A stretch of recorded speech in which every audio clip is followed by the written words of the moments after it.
난 왜 몰랐을까? 평범한 삶 속에 행복이 있었는데 성공하려면 실패를 두려워해야 하거늘 실패한 사례들은 왜 눈여겨보지 않았을까? 실패하기 전에 실패하지 않는 법을 알았더라면 왜 성공만 쫓아가려 했을까? 왜 실패한 사람들의 이야기는 귀 기울여 듣지 않았을까? 실패하지 않는 것이 곧 성공일 텐데 말이다. 나는 왜 성공의 주인공이 된다고만 생각했을까? 성공과 실패는 어찌 보면 한 끗 차이일 수 있을 텐데 말이다. 사람마다 각자 성공의 기준은 다를 수 있겠지만 그 성공의 기준을 달성하지 못하면 그 또한 실패다. 물론 나도 현재의 내 인생을 실패한 인생으로 단정 짓고 있지만 성공한 사람들이 한순간에 실패한 인생이 될 수도 있다. 반대로 실패한 사람이 어느 한 결정적인 계기로 성공한 사람으로 탈바꿈할 수 있다. 큰 장벽에 가로막혀 그 희망의 불빛이 보이지 않지만 포기하지 않고 반드시 그 장벽을 넘어 희망의 불빛을 쫓아가 보리다.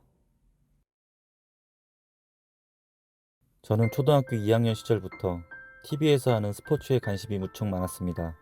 그 시절 스포츠에 대한 정보를 얻으려면 저녁 9시 뉴스가 끝나는 마지막에 그날의 경기 소식을 알려주는 스포츠 뉴스와 일간 신문밖에 없었던 것 같습니다. 신문 스포츠면 뒤에는 경제면이 있었는데 항상 맨 뒷면에는 깨알 같은 글씨로 주식 종목명과 숫자들이 빼곡히 신문 양면을 채웠던 것으로 기억합니다. 그때가 처음 주식이라는 명칭을 알았던 것 같습니다.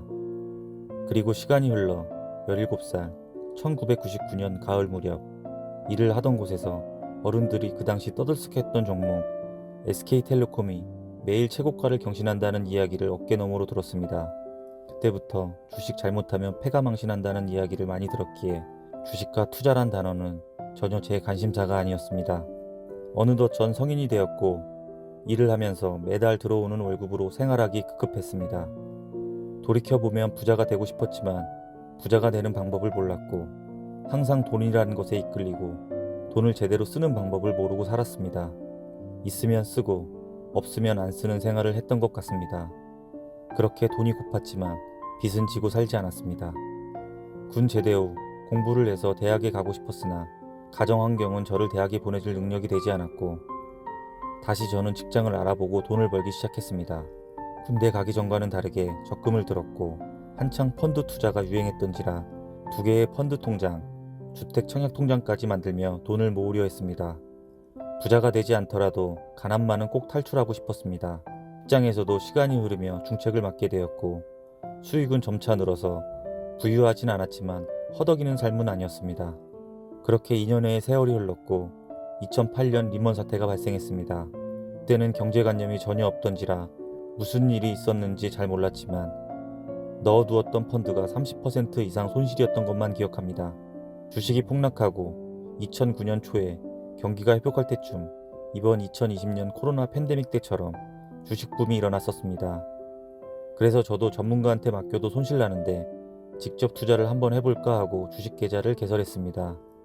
그때까지만 해도 스마트폰이 없던 시절이라 MTS는 없었고 HTS로만 거래를 했던 걸로 알고 있습니다. 컴퓨터에 HTS를 깔고 주식에 대해 아무 준비도 되지 않았지만 매수 매도를 어떻게 하는지도 모르면서 무지성 투자를 시작합니다. 여윳돈 400만원 정도가 있어서 그 돈을 예수금으로 넣었고 그냥 주가 변동성이 막 빠르게 움직이는 곳에 매수했다가 매도했습니다. 화장실을 잠깐 다녀왔는데 50만원 정도를 벌었던 것 같습니다. 다른 종목을 매수했고 잠깐 담배를 피우고 왔는데 70만원을 손해를 봤습니다. 차트고 뭐고 그냥 무조건 매수 매도 미수가 뭔지도 모르면서 마구잡이로 매매를 하다가 보름도 안 되어서 400만원을 날리게 됩니다. 그 시절 그 400만원은 저에겐 여윳돈이자 목돈이었습니다.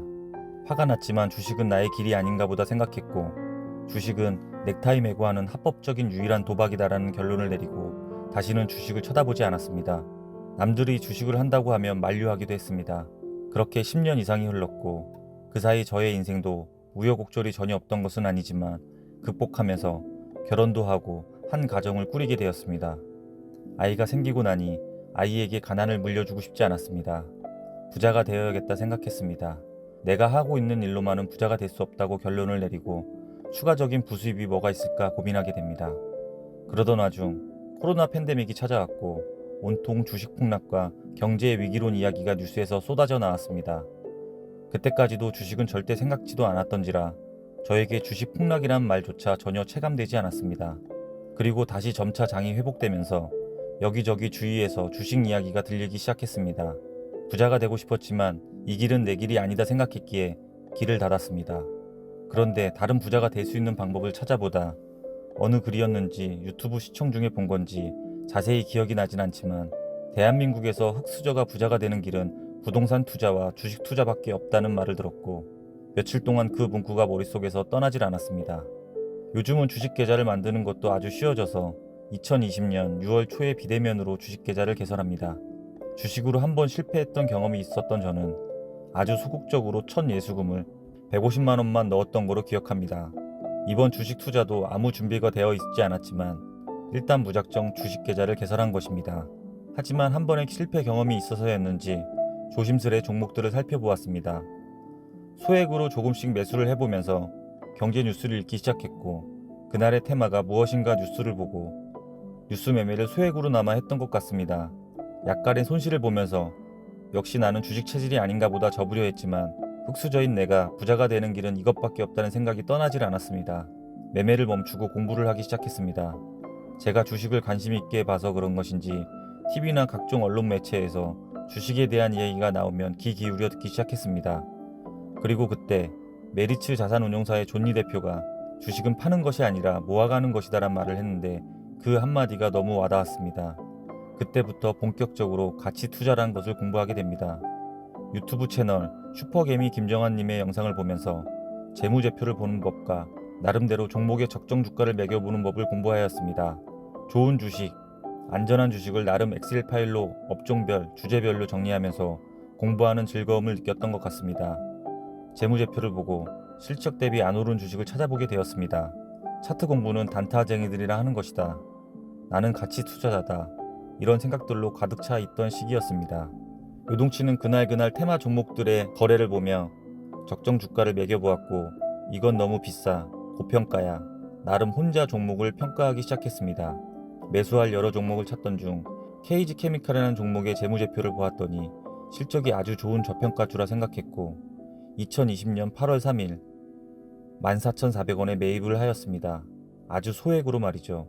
주식은 분산 투자와 분할 매수란 걸 배웠고 욕심내지 않고 안전하게 투자를 했습니다. 다음날 조금 오르는 것 같아 산 만큼 더 매수하였습니다. 총 50만원 정도 샀던 것 같습니다. 그리고 3일 정도 지났을까 주식창을 열어보니 상한가가 되어 있는 걸 확인했습니다. 우와, 나도 상한가를 먹어보네. 금액이 얼마 되지 않았지만 기분이 아주 좋았습니다. 그때부터 주식이 너무 재밌었고 마음이 여유로웠습니다. 주식창은 장이 시작하고 얼마 안 있다가 한번 열어보고 장 마감 후 한번 열어보고 제가 하는 일에 몰두했지 그냥 주식은 길게 가져가는 거야 생각했습니다. 내가 생각한 5만원까지 놔두자 생각했습니다. 14,000원짜리 주식이 5만원. 상상만 해도 너무 즐거웠습니다. 오르는 일만 남았다고 생각했죠. 단지 너무 소액이라는 아쉬움이 조금 들었습니다. 돈이 많았었으면 하는 아쉬움 말이죠. 그렇게 점차 저는 주식시장에 스며들어가고 있었습니다. 전혀 동요되지 않는 투자 금액. 그게 나의 그릇 크기였던 것이었는데 말이죠. 내 자신을 너무 큰 그릇이었다고 과대평가했었습니다.